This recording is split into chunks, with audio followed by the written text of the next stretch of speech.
Welcome to Go Ireland. I'm your host, the Big Ka Huzzi, and this is your weekly sports, starting with team sports. Let's get into football while we can. Liverpool faced Chelsea yesterday and the Goats lost, but so what? Regardless, still your Premier League champs, baby, and don't you forget it. Over in rugby, the Stormers still have a few days before their first May fixture, but the city is up after making it to the finals on 3 different occasions in the last 5 years. The UCT Ike Tigers have finally brought home the Varsity Cup. Our Goats, the Auckland Blues, have beaten the Western Force this past weekend. Only thing down under at Eden Park was the Force's points. In the NRL, the Broncos faced the back-to-back champions, the Panthers, and the Panthers chose now to prove why they're the 4-time champions as they 4x the Broncos score. This is a tough one. Also, in Marvel, Ant-Man may be the funny side character, but in the NBA, the boy Anthony Edwards might as well be Thanos the way he's collecting the asses of legends. LeBron James. Lakers out in 5. That's tough. Before we move on, losing to Chelsea, losing to Brentford. Yeah. Shut up, United fans. You guys still suck. It's clobbering time as we shift to combat sports. First in boxing, this past weekend was Cinco de Mayo weekend, and WHAAAAT season kicked off these celebrations in the middle of Times Square, and this boxing card was a 4 out of 10. Honestly, if this card didn't have Lopez on it, it would have been Haney won, but sucks. Ryan lost to Rowley, and this was supposed to set up the rematch, and now it's just dead, TBH. The pound-for-pound king made his long-awaited return to the ring on Saturday, his first fight since signing with WHAAAAT season for that Saudi money. And Canelo's going to be 35, and it's showing. Clear win, but time waits for no man. But it's officially Terence Crawford next in September. Over in the UFC, the Sandhagen versus Figueiredo card delivered, with half of the main card ending in finishes. Sandhagen stopped Figueiredo's hype train at 135, much like the Ritter stopped Bo Nickal's undefeated run at middleweight by taking the wrestler's 0 and handing him his first MMA loss. And Rodriguez beat Santiago at 170 by TKO. With regards to UFC 315, there's a bit of speculation going about online. Bilal the Boring Brawler has come out and stated that should Khamzat Chimaev beat DDP and become champ at middleweight, then he would move up and face him, which would result in 2 consequences. Firstly, Islam moving up to welterweight, as he has stated, and Ilya never fighting Islam, as he's at 170. Now, stories have also circulated regarding Ilya versus Charles for UFC 317, but nothing's been confirmed. And additionally, there's no date yet for Chimaev versus Duplessis.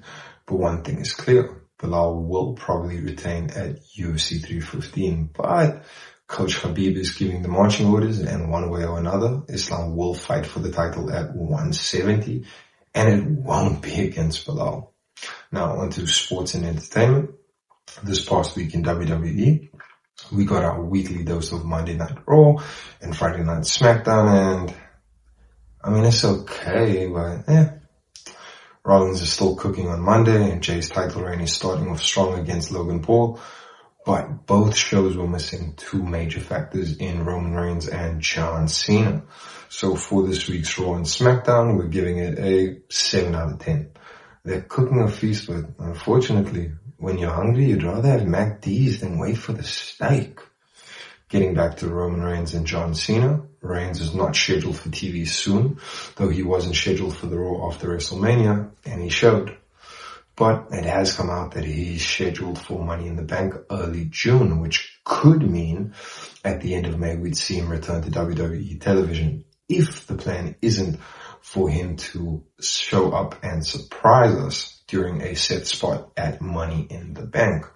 As for Backlash is this week, and I'd expect Cena to keep this PLE as his next appearance, but it has been announced that he is scheduled to appear on the last Raw and SmackDowns of the month on the 25th and 30th, respectively. Last week, we only had one match confirmed for Backlash, but we've gotten a few more to go on now, so let's call them. They've teased Logan Paul versus Jey Uso, but unless they're announcing it later this week, this will probably be kept for Saturday Night Main Event 39 later in the month, so we'll call it when we call that card. We have 3 more matches for Backlash, starting off with Yaramin Fatu defending the US title in a fatal 4-way against Drew McIntyre, Damian Priest, and LA Knight. Yeah. And of course, you better get in where you fit in, because we got Jacob Fatu winning. All gas, no brakes, and still. Then we got Pat McAfee versus Gunther, and we got the former heavyweight champ winning this one.